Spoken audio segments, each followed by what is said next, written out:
ওং নমঃ ভগবতে বাসুদেবায়। শ্রীমদ্ ভগবদ্ গীতা ষষ্ঠ অধ্যায় ধ্যান যোগ। হরে কৃষ্ণ। আজ আমরা ধ্যান যোগের ৩৯ নম্বর শ্লোকটি শুনব। এতন্নে সংশয়ং কৃষ্ণ ছেত্তুমর্হসি অশেষতঃ वदन्नः संशयश्च अस्य छेत्ता नाहि उपपद्यते। অনুবাদ: হে কৃষ্ণ, তুমি কেবল আমার এই সংশয় দূর করতে সমর্থ, কারণ তুমি ছাড়া আর কেউই আমার এই সংশয় দূর করতে পারবে না। অর্জুন বলছেন কৃষ্ণকে। তাৎপর্য: অর্জুন জানেন যে একমাত্র কৃষ্ণই তার মনের সংশয় দূর করতে পারবেন।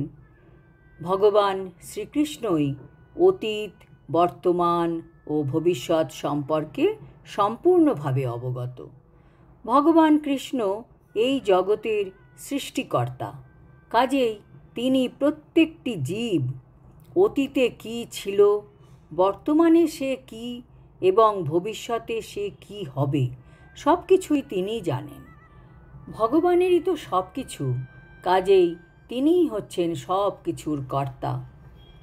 ভগবদ্গীতার প্রারম্ভে ভগবান বলেছেন যে প্রতিটি জীবই তার স্বতন্ত্র অস্তিত্ব নিয়ে অতীতে ছিল, বর্তমানে আছে এবং ভবিষ্যতেও থাকবে। এমনকি তারা যখন এই জড়বন্ধন থেকে মুক্তি লাভ করবে তখনও তাদের স্বতন্ত্রতা বজায় থাকবে। এইভাবে ভগবান প্রতিটি জীবের ভবিষ্যৎ সম্পর্কে বলে দিয়েছেন। ভগবদ্গীতার ২য় অধ্যায়ের ১২ নম্বর শ্লোকে কৃষ্ণ বলেছেন, ন তে বাহং জাতু নাস্যং ন ত্বং নেমে জনাধিপা ন চৈব ন ভবিষ্যামঃ সর্বে বয়মতঃ পরম। এমন কোনো সময় ছিল না যখন আমার, তোমার ও এই সমস্ত রাজাদের অস্তিত্ব ছিল না। ভবিষ্যতেও কখনো আমরা অস্তিত্বহীন হব না।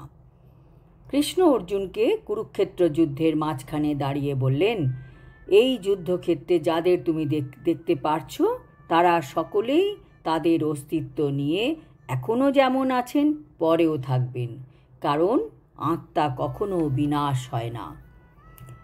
এখন অর্জুন ভগবানের কাছ থেকে ব্যর্থ সাধক যারা যোগ সাধন করতে গিয়ে ব্যর্থ হয়েছে তাদের ভবিষ্যৎ সম্বন্ধে জানতে চাইছেন। ভগবান শ্রীকৃষ্ণের ঊর্ধ্বে অথবা সমকক্ষ কেউই নেই এবং অবশ্যই প্রকৃতির কৃপার উপর নির্ভরশীল সম্পূর্ণভাবে যারা, যেমন তথাকথিত মহান ঋষি ও দার্শনিকেরা, তারা কখনোই ভগবানের সমকক্ষ হতে পারে না। তাই শ্রীকৃষ্ণের মতোই চূড়ান্ত এবং সমস্ত সন্দেহ নিরসনের জন্য সেটি প্রকৃত সমাধান, কারণ তিনি অতীত, বর্তমান ও ভবিষ্যৎ সম্পর্কে সম্পূর্ণভাবে অবগত। কিন্তু তাকে কেউ জানতে পারে না, একমাত্র ভগবান শ্রীকৃষ্ণ ও কৃষ্ণ ভাবনাময় ভক্তেরাই যথার্থ তত্ত্বজ্ঞ। এখনো পর্যন্ত অর্জুন যত প্রশ্ন উত্থাপন করলেন তার উত্তর বিস্তারিতভাবে এবার দেবেন কৃষ্ণ আগামী শ্লোক থেকে। আমরা যারা কৃষ্ণ ভক্তি করি তারা যে কত ভাগ্যবান আমরা ভগবান শ্রীকৃষ্ণের বক্তব্য থেকে এবার আমরা বুঝতে পারব। আজ এই পর্যন্ত। হরি ওম তৎসৎ। হরে কৃষ্ণ।